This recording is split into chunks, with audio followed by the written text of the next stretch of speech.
All right. Good Yeah. afternoon, guys. We are set to go. So this afternoon today, I have here Vlad.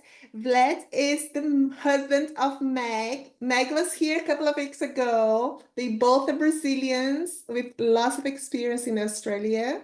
I haven't met them in person yet, but I'll definitely meet them next year. Summer for me, It winter for you guys. We're definitely going to meet in person. would So be I'm just nice. very curious, like all the rest, to get to know you better.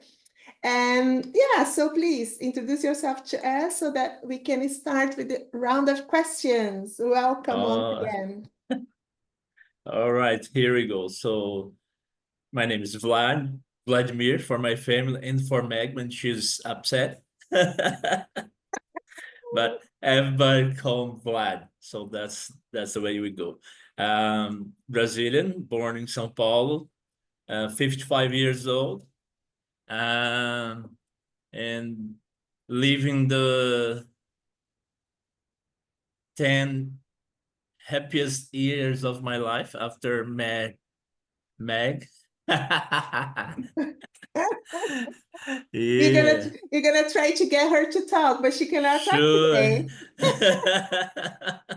I'm trying to provoke her. Getting that, I can see. Yeah. So yeah, we got married February to 2016, and 4 days after we are arriving in Australia in Sydney. We got some friends over there.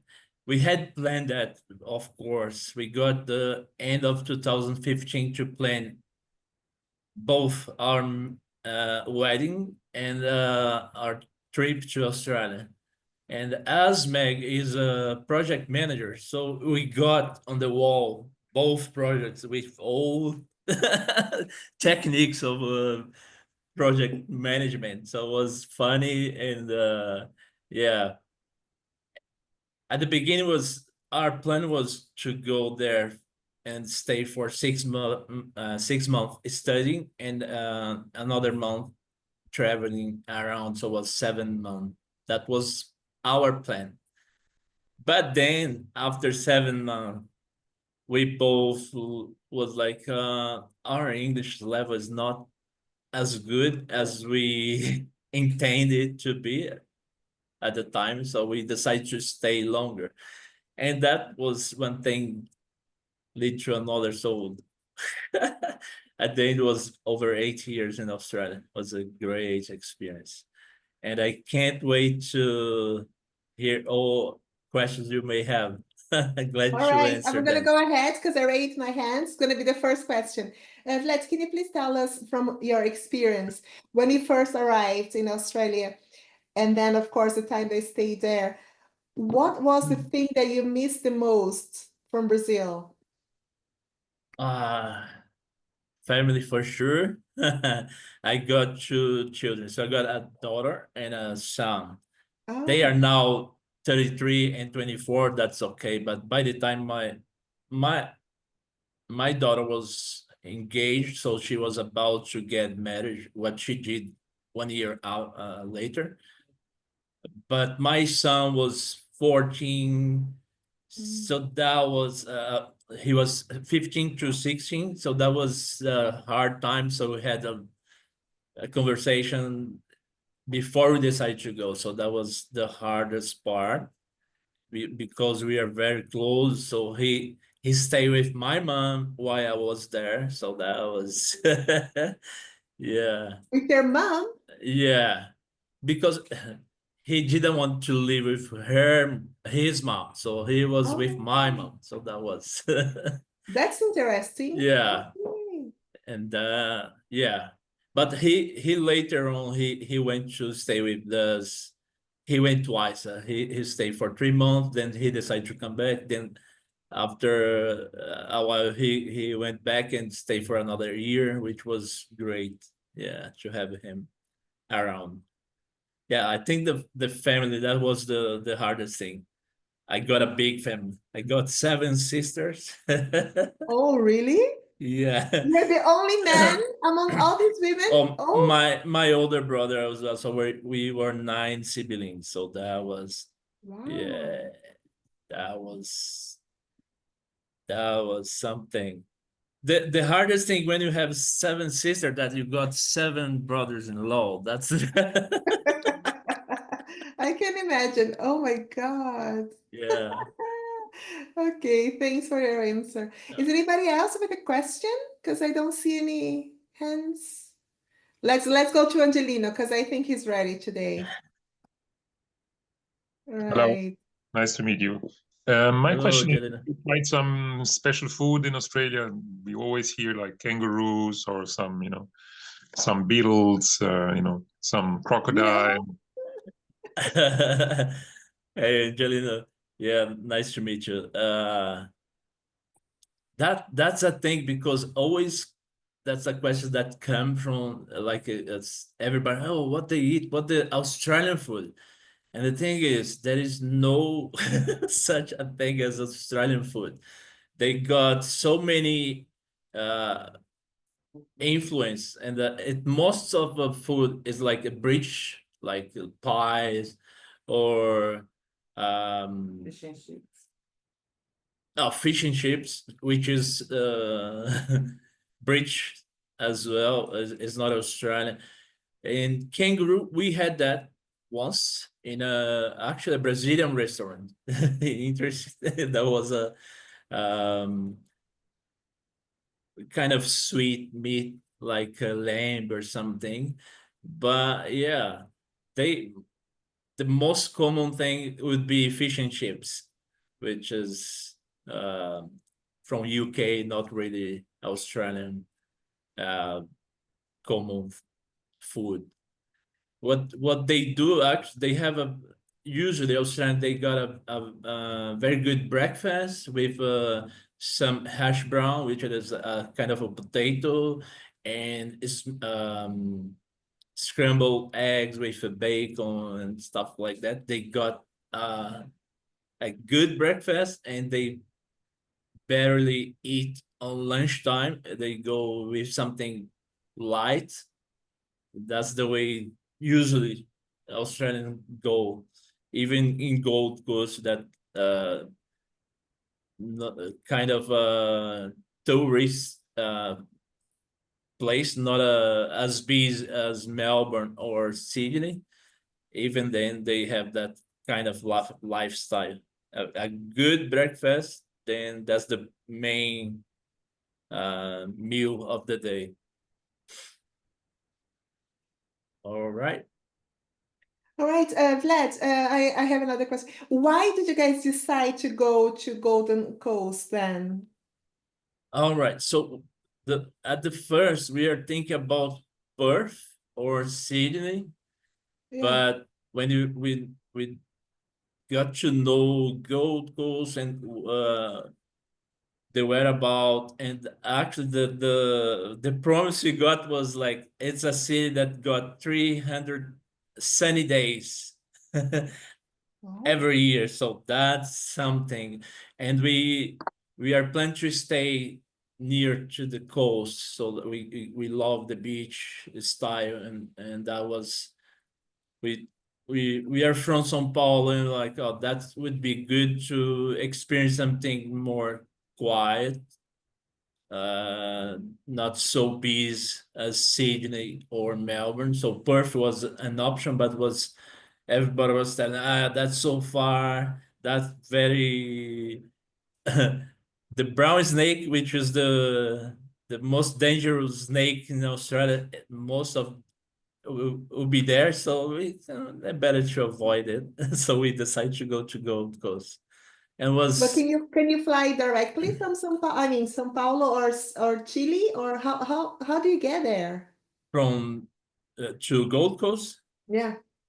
We you have to, or you go usually from Gold Coast to Sydney, then Sydney you got to, if you go to Chile, usually got a very quick stop at Auckland, just a technical stop to fill the plane and stuff, and go to Chile. Then Chile is São Paulo.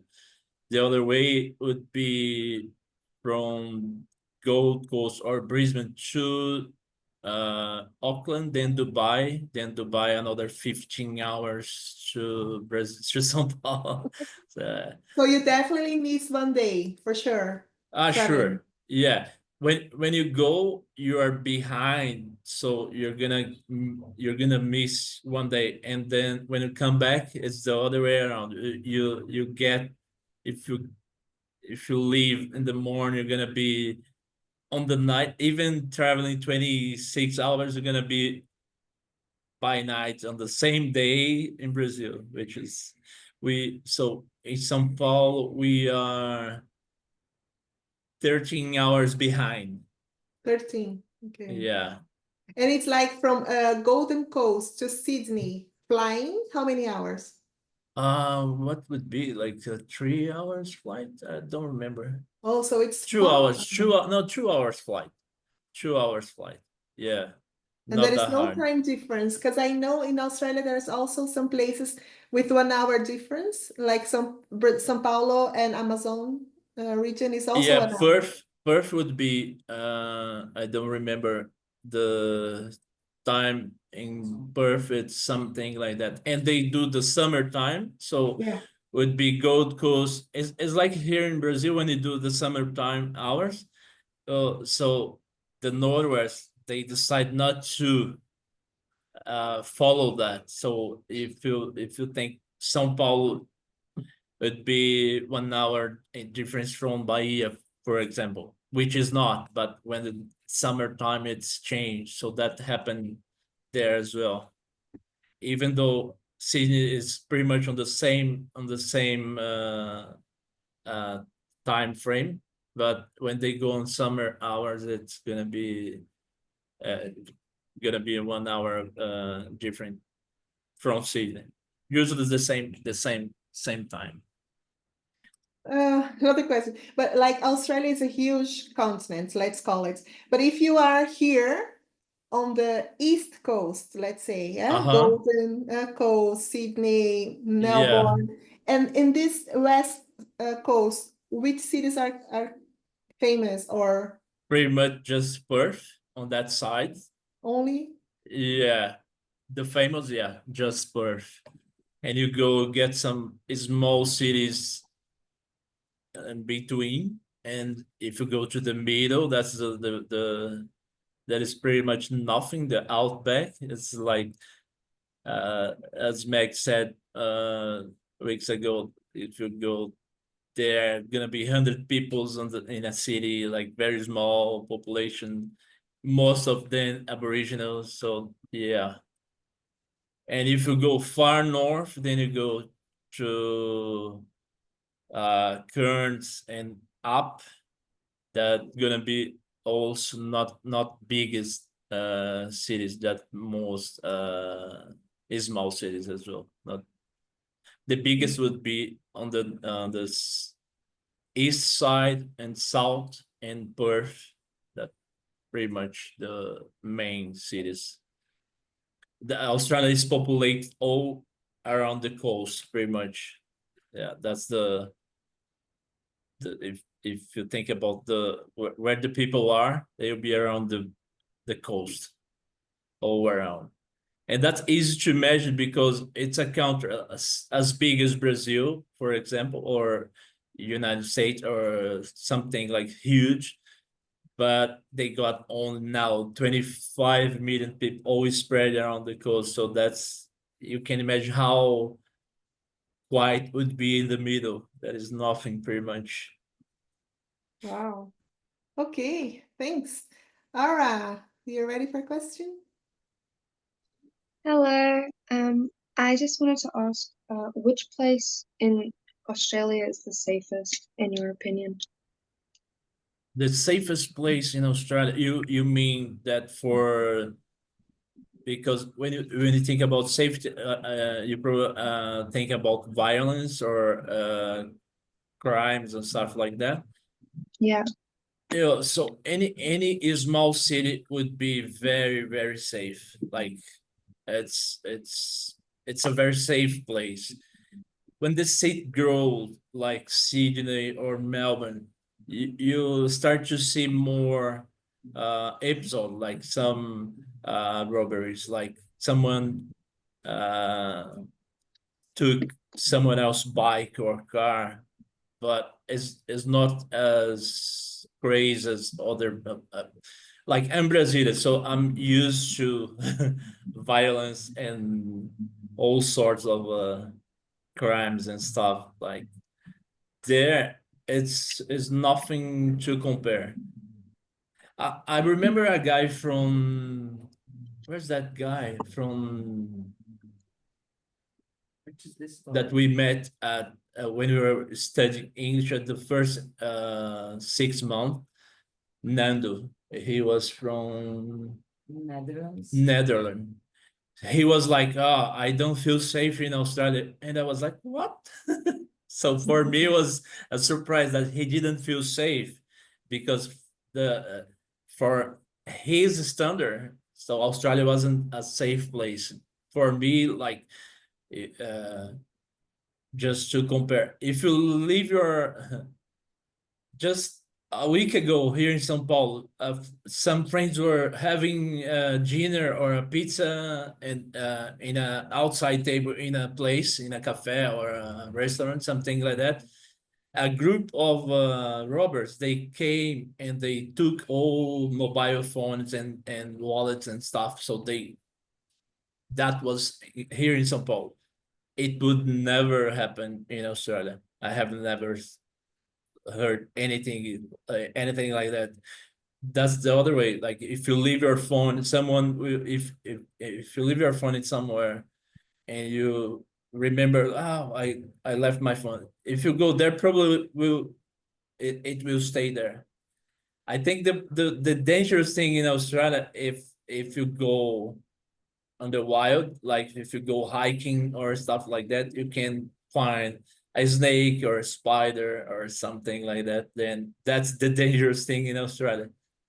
I used to say that now I'm not checking my toilet when I go into the bathroom, to the toilet. I used to check if there was a snake or not inside. So now I'm okay here in São Paulo. I know I will not find this. All right, I think you answered her question. Let's go. Dora, you have a question? Yes. Can you hear me? Yeah. Okay. Hello, I'm Dora. Hi, Vlad. Like You said you and your wife worked as a project manager, yeah, in Brazil before you left. she is a project manager. She's Yeah, I'm a yeah. yeah, I'm a commercial management. Oh, okay. Yeah. Because I was just wondering, probably you work there. I don't know, but probably you work there. So how easy to find a job in Australia, or how difficult is that? Oh, depends on. So if you already got a good English skills, so if you can talk to people, if you can hold a conversation like properly, Mhm. you can find a job easily. I think that's our experience. If for most of people who go to learn English, that's the hardest part because would be a barrier. So you can't find a job on your area. So for example, after 6 months that we realized that we didn't have uh, a good English skills to go to the job market and find any position in our areas. So you do whatever you can to make some money and keep going. So I start working in a furniture store, but I couldn't sell. I couldn't talk to people. My English was so broken, like I couldn't do it. So I was doing the heavy stuff, like lifting and carrying stuff around. So that was my first job in Australia. When I left, I was the store manager, but that was 3 years after. So if you can hold a conversation properly in English, it's not that hard. What is hard now is that these current government, they are making harder for any overseas people to come in Australia. So they are making it harder and harder. Thank you. Thank you very much. No worries. Just to continue in this question, do you think that the reason why they are doing that is because the population is growing in Australia somehow? There is two political views in Australia, what they call the big Australia and the small Australia. What does that mean? When they talk about the population, so there is some the government do some like if any Australian couple want to have kids, so the government will pay for it, like cash when they and look after the kids for with some cash every week, because Australia is too the population is too small. The thing is, when overseas people come and they get a visa, then they got a permanent residence, then they became a citizen. If they have kids, so they have the same rights. So what happened is all Chinese population, all Indian population, whatever, Brazilian, they have kids there. So we most of our friends, they got kids there and they have the same rights. So that's the thing. For some political views, they think, no, that's no good for Australians. So that's the small Australian view. They try to keep it the immigration as lower as possible. On the other hand, the other political view, they think, no, we need workers, and that's the thing. Right now, they are struggling to find people to work in construction, and they have so many projects like build. They need house, not all Australian house owners, so they don't have their own house, so they need to buy, and as the market is too small for there is no houses to offer for that population, because there is no workers to build on the same pace as the population grows. So that's the thing. So it's a political fight. So right now, the small Australian view is in the power. So that's the thing. They are making harder for even international students to come. They are refusing tourist visa as well. So that's what we have seen on the last year. We don't know in the future govern, but right now is that the political view that is going on. All right. Thanks. I didn't know that. Okay. Vivian, you have a question? Hello. Hello, Vivian. Vlad, I'm curious about the weather, the climate, the vegetation there in Australia. What your perception about this? Because people in general in Brazil counsels others to go to Australia, to live in Australia, because the climate is similar to Brazil. I don't know if it's true or not. What is your perception? Yeah, I think it's exactly the same weather as Brazil. Like if you like when you are in Gold Coast, we feel like it's very close to São Paulo somehow. Like we check the weather in São Paulo, it's this kind of the same weather. I think the difference, like if you're living in São Paulo, because the pollution, you have a huge drop from one day to another. Let's say today is 32 degrees here in São Paulo, and if it can drop to 12 tomorrow. That is happening in São Paulo. That's the difference. If you're in Gold Coast, it's kind of more linear, like there is no huge drop of 10, 15 degrees one day or 2 days for another. It's kind of smooth. Yeah, more constant. And it's if you go to Sydney or Melbourne, it's like Porto Alegre. Like you got in summer hot days, and you got snow in winter time. So that if you go to the very north side, it's as hot as the Brazilian north side as well. It's very similar. The difference is that it's the vegetation, the size of preservation, let's say, when they build up a community or a city or a suburb, they plan that ahead. So it's gonna be trees and vegetations all around. So they preserve some areas. So you're gonna see a lot of birds and animals all around. That's a huge difference. We are here in São Paulo. I see sometimes 2 birds flying. That's it. So even though we got a lot of vegetation, but it's not the same. Okay, thanks for sharing. It was wonderful to listen you about this. I was so curious about. I don't know if you went one day to the south of Brazil, Rio Grande do Sul, because I live in Porto Alegre, Rio Grande do Sul. I would ask you about the perception about our south of Brazil is colder than the other places, more humid.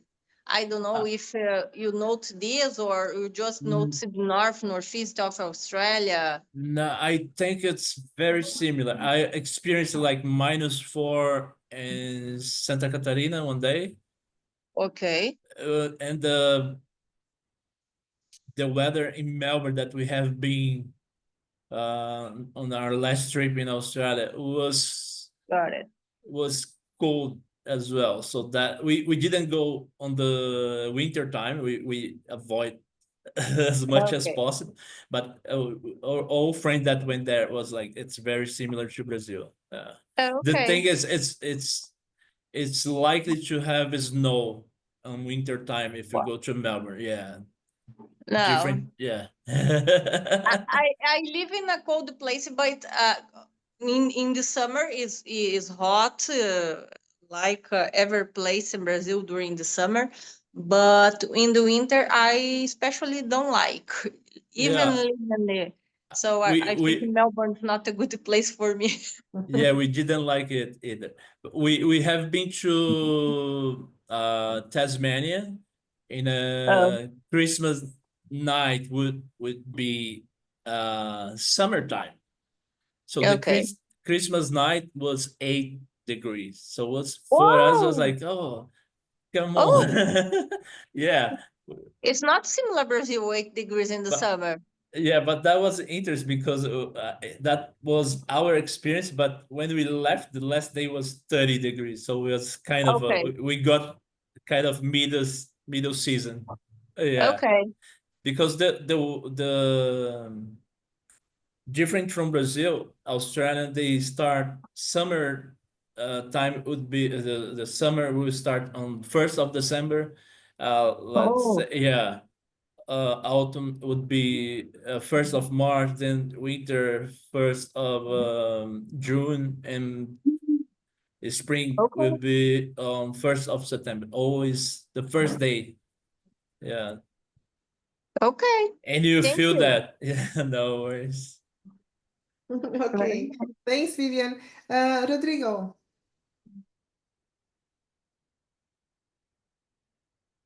Okay. Hello, Vlad and Meg. Hello, Rodrigo. I want to come back to this point about small Australia and big Australia. If it is a reason, the natural resource, if it is a reason to avoid the decreasement of population. If they consider this question, because Australia is maybe more than 80 is desert. I think it's more than this. When you see the map, yeah, it's just the border is green, and I think more than 90% of Australia is desert. And if the people consider this, the question, the natural resource is a kind of barrier to avoid the increasement of population. If it is a reason, if the pollution told about this. Yeah, thank you for your question, Rodrigo. I don't think so. I have never heard about that. It's usually, unfortunately, we as a people or some countries, they like to say they are nationalists. So they want to keep, if Australia had any tradition, because it's the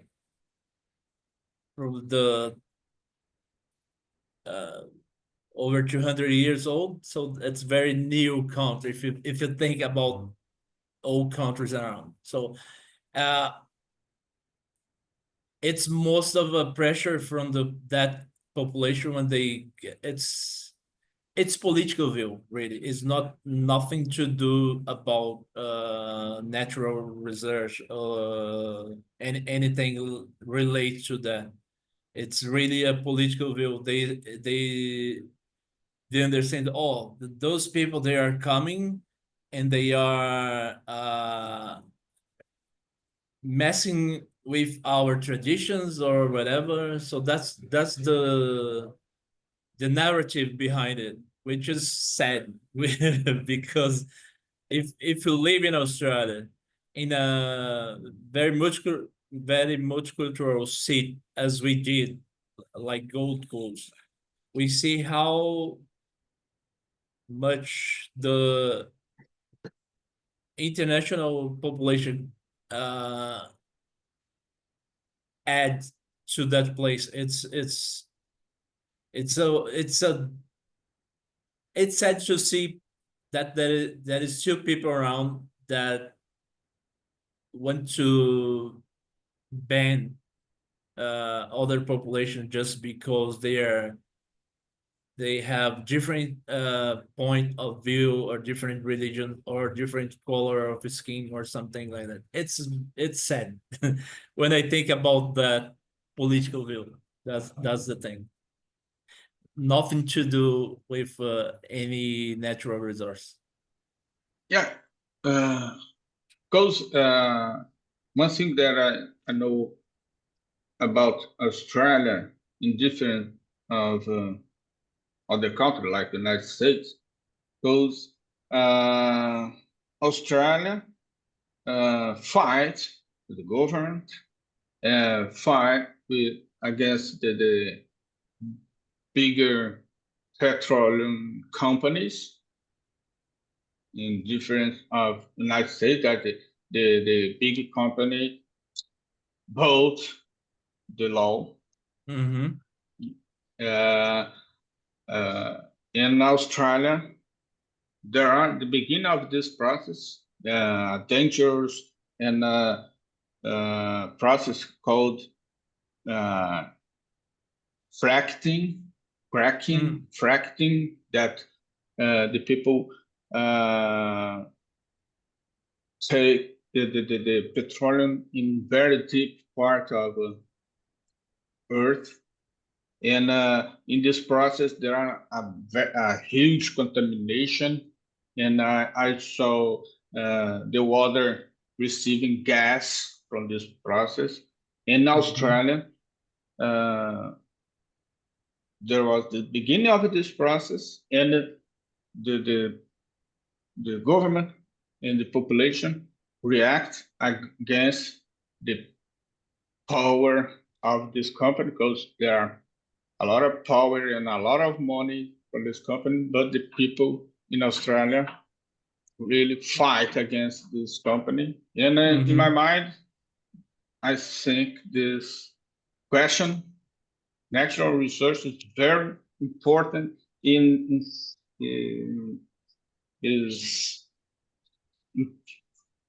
a process from since kids until adult know about this importance. In my mind, I think is this. And I don't know if it's true or not. I understand what you're saying, but that's not on the mainstream, let's say. That would be punctual, like would be some incident that have occurred. Of course, if you see anything happening with your natural resource, even in Brazil, we are going to raise our voice. Hey, that's no good. We can't do that. So that's common. That would be. I think the Australian population is less passionate about left and right and more passionate about Australia. Doesn't matter. It's always about Australia, not about who is on the left side or right side, which is annoying nowadays. But there is more the Green political Party, for example. they have, but they're not as strong over there. But they make noise for sure. But I think the important thing for any Australian would be, is that political party or politician or whoever is on power, it's that person doing good for Australia. It's fair for Australian people, whatever the political view it's on. So that's what they will consider most of time, which is let's say more advanced political view than we have here in Brazil, let's say. I live in Manaus. And we suffer a lot with this bad pollution decision. Yeah. Last maybe 3 months ago, we happened. Sorry, a lot of smoke in the air. Yeah, you couldn't breathe, wasn't it? Yeah. The quality of air in the middle of the forest, the quality of air was very, very, very bad. That's living in a industrial city, you know. Yeah, that's very sad. Which is that's the attitude from the population is very different from Brazilian population. So to say the least, they fight for, not for, they don't have a passion for a party or that politician or the other, or for one man. No, it's the conscious, the political conscious. It's on the populations. It's and I see in another level. So they consider if that it's good or not for the Australian people usually. I see Angelino there and Vivian. Yes, thanks, Rodrigo. It's very interesting. Angelino, please. Yeah, my question is, since you're from Brazil, there's a lot of water in Brazil. You know, I think you have like 40% of the water, reserves worldwide. But Australia, there's no water at all. So did you change something in you, like respecting more the water or using it differently as you use it back home? Wow, that's a great question. Yeah, that's interesting because even when our first month, we stayed in a homestay because we decided, it's better if we stay with an Australian family and we get that thing, the whole pack, like see how they live and stuff like that. So there was a little instrument that is like a sand clock that you turn inside the shower, like you see, that's 5 minutes. So that you would consider, if I have a shower in that time, I'm save natural resource. Yeah. The interest, because most of water, the natural, if you see the map of Gold Coast from the top, you see so many canals, but all salt water, not drinkable.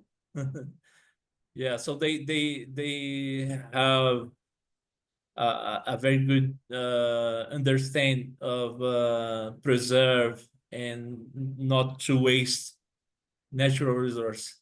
That's what we have seen. I'm talking about Gold Coast, so I haven't lived in other place, but when we visit, we feel the same thing. They even though I think Brazil recycle a lot of more things than the Australian do. Yeah, plastic and stuff like that. They ban plastic. We recycle. We do something different. I think if you think about that, it's in my point of view, it would be better if you give people opportunity to make money from recycling stuff than just ban them.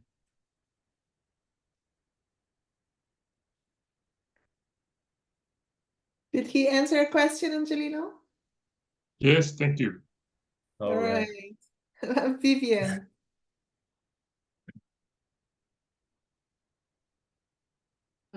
Hello again. My question is about leisure times in Australia. What do you usually use it to do during the evenings, the weekends? It's similar to Brazil, or people have a special culture kind of song, or a special way to live? What was your perception about this? Very, very good question. Yeah, it's Australian, they love to party. I mean, they got a lot of things going on. In Gold Coast, it's a tourist place like that. There is a lot of people come to visit. They have so many festivals, so many things going on, even though it's I think it's around 6,000 people, the population of the Gold Coast. And if you go to Brisbane, which is 100 kilometers north, it's another million people. So that region, we have experienced that. If you want to do things, you have most of those activities for free around the parks around and stuff like that. You have the structure there. If you wanna meet people, if you wanna throw a birthday party, let's say if you're in São Paulo, for example, you go to your complex on your building, then you have a place, saloon that you're gonna rent and pay for that and invite your friends to come. There are so many places, not only in Gold Coast, but we have seen that in Sydney, in Melbourne, and Tasmania as well. You just go, would be a barbecue place there. It's gonna be electric barbecue, hot water, close to the beach, a very nice place to stay. You just get your table and call your friends. Hey, I'm here on that barbecue. Send the location. That's it. So easy to chill out. We are living like 10 minutes from the beach, so we used to go a lot of walk on the beach. Even after work, if you're like let's have a walk, let's see the sunset, let's see the moonrise or something like that, it's very yeah, that is and we decide It since sounds like a dream. it is for us. Just right at the beginning we decided to go because we used to go in a Baptist church here in São Paulo. We used to sing in a choir or stuff like that. So we decided, so we may go in a church and see how we go, but we decided to go in an Australian church, not in a Brazilian group of people talking Portuguese. So that was our begin, and that was great because we got to engage with the community and do some volunteer work and know the neighborhood and stuff like that. So it was great experience as well. So always have a somewhere to go, something to do. When Even you speak in church, is a specific kind of religion or just they got a go because they have everything pretty much. They got, well, if you see all the Christians brain, let's say evangelical, Catholical, or the Anglicans, whatever, and you have Buddhists and a lot of Muslims and Jewish people as well. So, and all those Asian kind of religions as well. It's all around. It's a very interesting to see, and they go well, which is good. Yeah. To give some idea, so the church we are attending, so right now every Christmas time they have what they call the carols. So the band, the group, the singers from the church would go with guitars and drums and all the musical instruments there.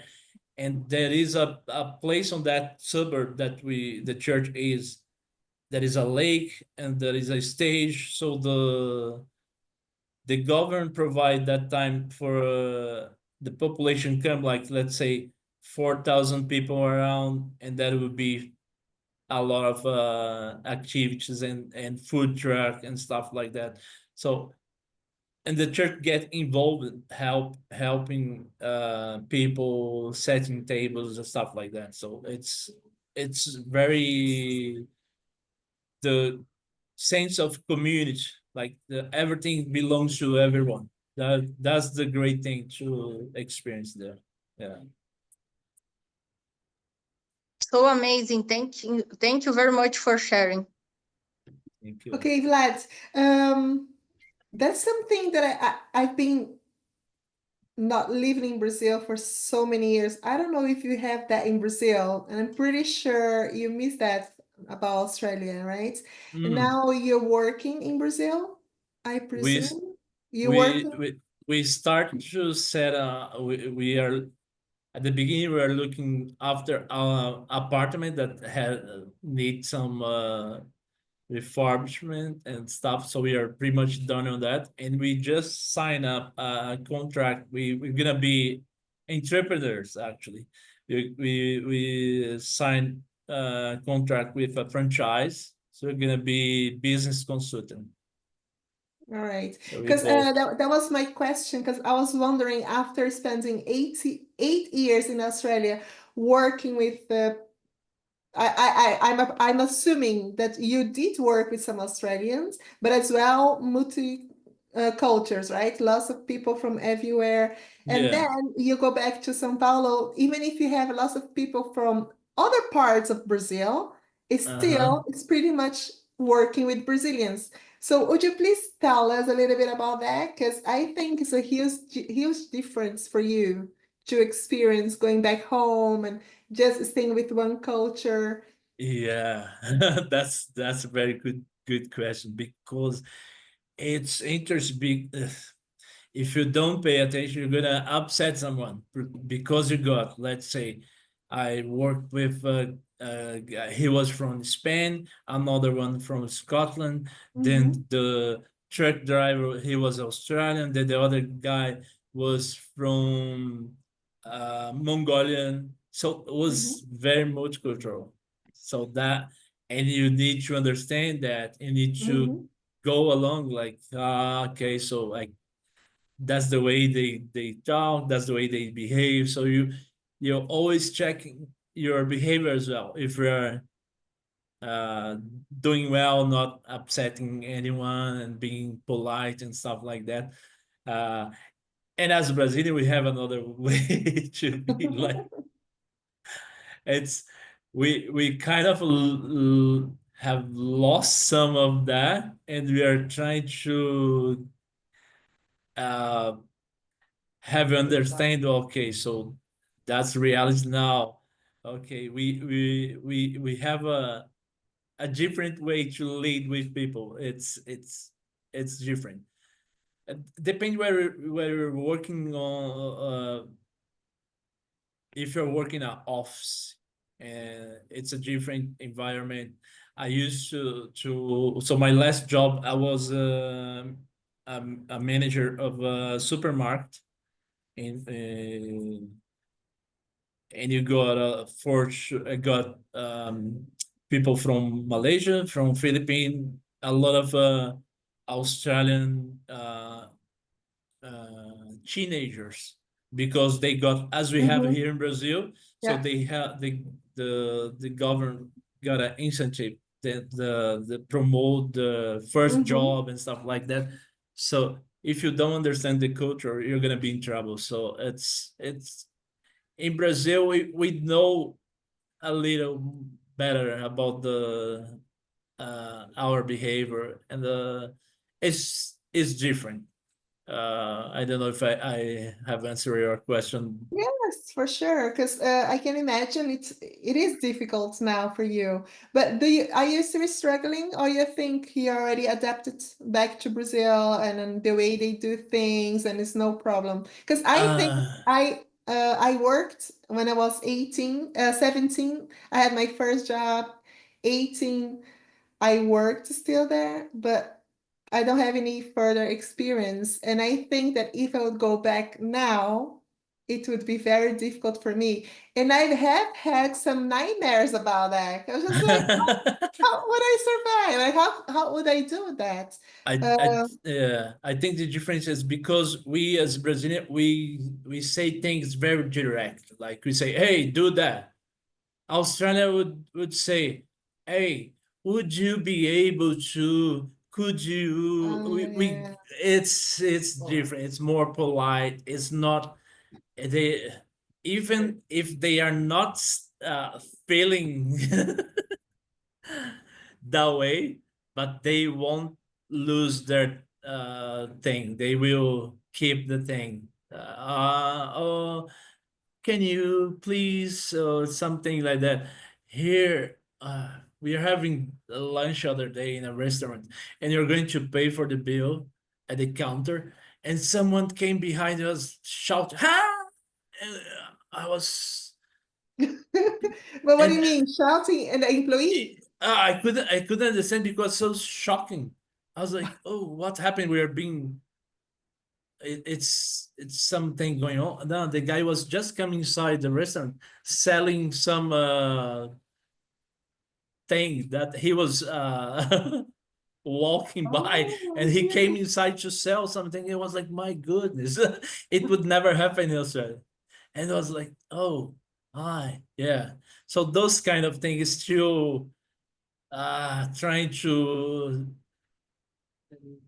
adjust. It's hard. What we know for sure, and that's one of the things that make us decide for the franchise, because we can work remote wherever we are. So as we are finishing to do our things on our apartment, we're gonna sell or rent. We're gonna leave São Paulo. That's was always a thing for us. We can't. We don't know how to live in São Paulo anymore.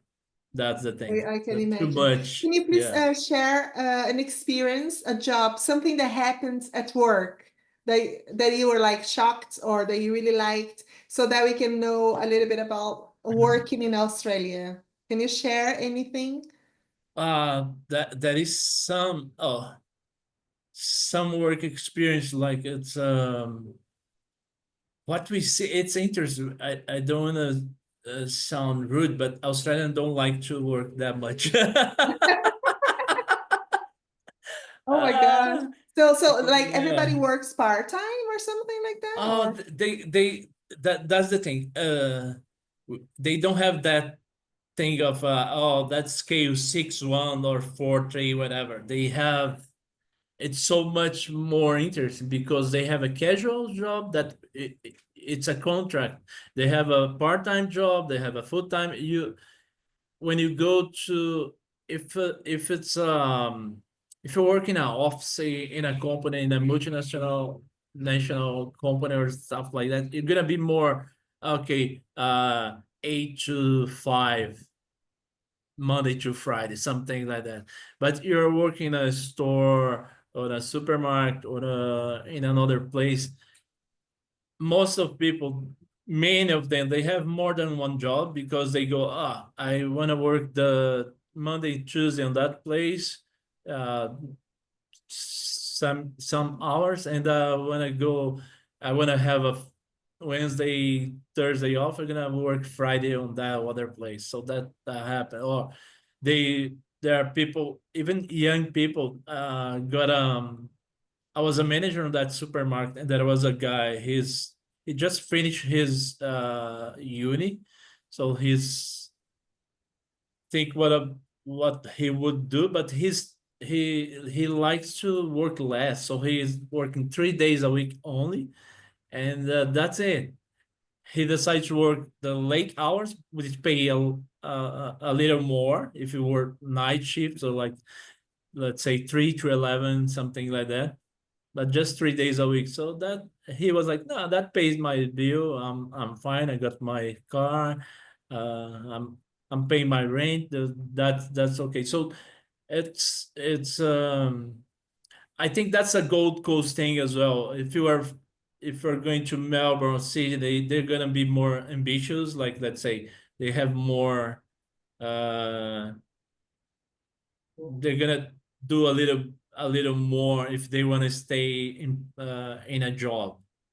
I think But Gold Coast. if I understand correctly, they can, like Angelina, for instance, my friend from Ibiza in Spain, he works in the season. So in the summer he works a lot, and in the winter he works a little bit less. But in Australia, they can just work like 30 hours a week, and they make enough money to survive, so they're fine with that. So Yeah, they are it's a little bit fine. like there's a big difference between management function positions with the regular positions when it comes to salary. Sure, because when you if you have a contract, a full-time job, so you got a annual leave and a sick leave and a personal leave, so they got more rights for sure, because you're committed to that job. If you're even if you are part-time but you got a contract, you still have some rights. But if you're in a casual job that you don't want to work that much, so if you don't work, you don't get paid. So that's the thing. And you But don't it's here, you have can survive, you can pay the bills. It's not that not you're that not hard. struggling. Yeah, because the salary, it's a very high. Oh, the workforce, it's well paid in Australia. There was a strike, 17 days of strike on the biggest supermarket that just ended this morning or last night over there. To get paid more, or because there was an AI software that was kind of a measure the how fast they were doing their job. So Yeah, to control speed. Okay, I get so it. the union stopped the Worker. works, and that was they are very the fair work um they it's a government department that look after any work related problem. They are very serious. So if you're a company, you must be very careful what you do. The thing was very hard for me as a manager to do the roster for the next week. It was like, oh my goodness, so many casual stuff. How do you do? And then someone, oh hey, I can't can. do that day. So yeah, we try to get ahead of that. So it's very common when you deliver your resume in a place, you put down what's your availability for the week. Availability, yes. Yeah, availability. Yeah. Okay. All right, guys. I think we're take out lots of questions. It's already 4:10 for me. I have to go pick up my daughter. Vlad, thank you so much for being here, for sharing That your was a pleasure. stories and your experience. I would like to invite you both to come back in February, because in February the whole schedule is going to be with couples, including my husband and I. So Oh, I nice. hope you're going to be available. Let's schedule this. Let's make And it. for the rest of you guys, thank you so much for being here. It was a pleasure as always. And yeah, next Thank- Tuesday, there's another meeting, and I hope to see you soon. You Thank you, all enjoy everybody. your day. Thank you. Bye-bye. See ya. Bye, Meg. Bye-bye, everybody. See ya. Bye bye. Thank you.